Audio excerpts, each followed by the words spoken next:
اعوذ باللہ من الشیطان الرجیم، بسم اللہ الرحمن الرحیم، السلام علیکم۔ آج ہم بات کر لیں گے الیکشن کے حوالے سے۔ گلگت بلتستان میں ابھی کچھ ہی دن رہ گئے الیکشن ہونے والے ہیں۔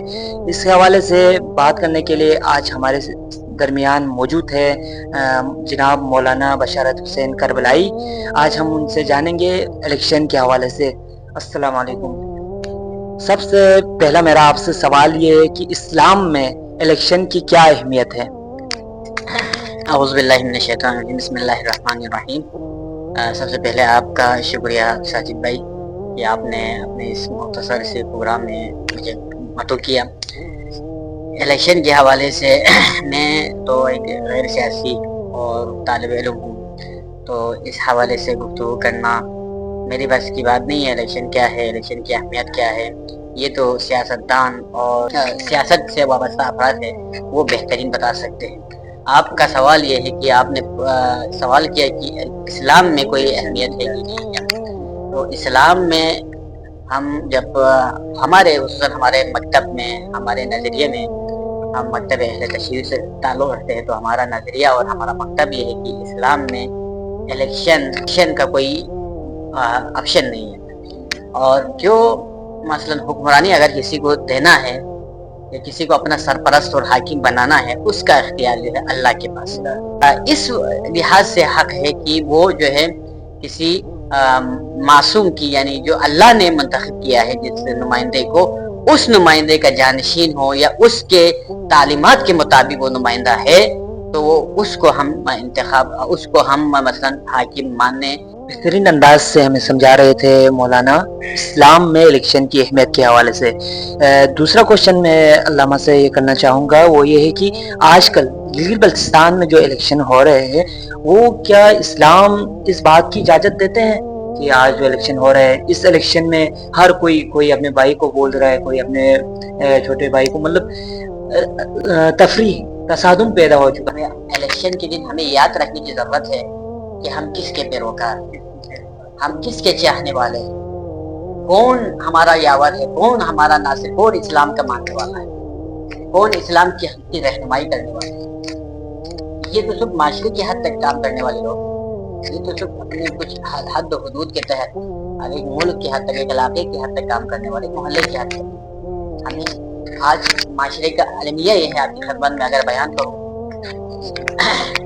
جب ہمارے اس دنیا میں ہمیں سب سے عزیز ہے، وہ امام زمانہ کے بعد جس ہستی کی محبت ہمارے دل میں ہے، وہ رہبر معظم کی شخصیت ہے۔ امام زمانہ کے بعد، ائمہ معصومین اور امام زمانہ کے بعد جس ہستی کو ہم رہبر اور یاور اور ناصر مانتے تھے، وہ رہبر معظم سیدنا خامہ ہے۔ اس کی شہادت سے ہم سب غمگین ہوئے، جتنے بھی ہمارے مکتب میں لوگ ہیں، سب غمگین ہو، چاہے وہ کس پارٹی سے بھی تعلق رکھتے ہو، وہ غمگین ہیں۔ لیکن یہ ہمیں برقرار رکھنا چاہیے اس چیز کو، لیکن ہم جب الیکشن آ جائے تو ہم بھول جاتے ہیں سب۔ یہ افسوس کی بات ہے کہ الیکشن آئے تو اس وقت ہمیں زیادہ یاد رکھنے کی ضرورت ہے۔ یہ وقت تو ابھی ہمارا رہبر دفن نہیں ہوا، ابھی تدفین نہیں ہوئی، کیونکہ حالات سازگار نہیں، اس کی وجہ سے دفن نہیں کیا گیا۔ امانتاً زمین میں دفنایا ہوا ہے، لیکن وہ مکمل طور پر ایک اعزاز کے ساتھ نہیں دفنائیں گے۔ اور اوپر سے امریکہ اور اسرائیل مظالم ابھی بھی ڈال رہے ہیں لبنان پر، اور خصوصاً ایران میں بھی ہر قاتل جو ہے قتل کر رہے ہیں لوگوں کو، مسلمانوں کو قتل کر رہے ہیں۔ لبنان میں تو ہر مذہب کے لوگ ہیں، ان کو بھی قتل کر رہے ہیں۔ قتل کرنے سے روک نہیں رہے۔ اس وقت مکتب تشیع کے ماننے والوں کو اور ہمارے نظریہ والوں کو چاہیے کہ اپنے رہبر کو یاد رکھیں، اپنے ائمہ خدا کو یاد رکھیں، اور خصوصاً ائمہ اضحیٰ کی شہادت اور ملادت کو رکھیں۔ یہ الیکشن تو ختم ہونے والی چیز ہے، ایک دن آئیں گے بھی اس پر ختم ہونا ہے، اور ماں باپ کا جو رشتہ ہے، بہن بھائی کا جو رشتہ ہے، یا آپس میں محلے داری ہے، رشتہ داری ہے، یہ تو باقی رہنے والی چیز ہے۔ الیکشن ختم ہونے والی چیز ہے، محلہ داری، رشتہ داری، علاقہ والے ایک دوسرے کے، ہم ایک دوسرے کا بھائی ہے، تو ہم سب ایک دوسرے کے بھائی ہیں، تمام انسان جو ہے آپس میں بھائی بھائی، مسلمان آپس میں بھائی بھائی ہے۔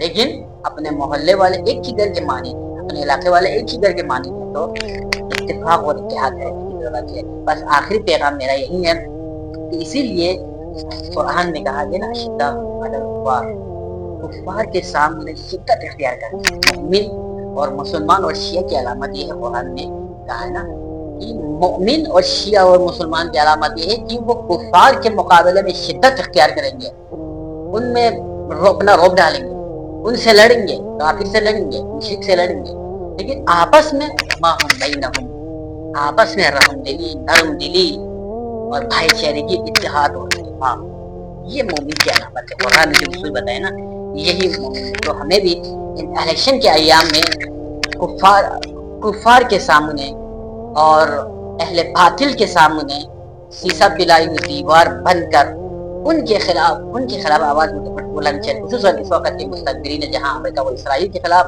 اور اپنے آپس میں مسلمان کے ساتھ، اپنے بھائیوں کے ساتھ، اپنے رشتہ داروں کے ساتھ، اپنے قوم و قبیلہ والوں کے ساتھ الیکشن میں حصہ ضرور ڈالیں، لیکن اتحاد اور اتفاق کے ذریعے سے۔ تو آپ سب کا بہت بہت شکریہ، آپ کا بھی شکریہ۔ ایک بار پھر میں مولانا صاحب کا بہت بہت دل کی گہرائیوں سے شکریہ ادا کرتا ہوں، اور آپ تمام سننے والوں کا بھی شکریہ۔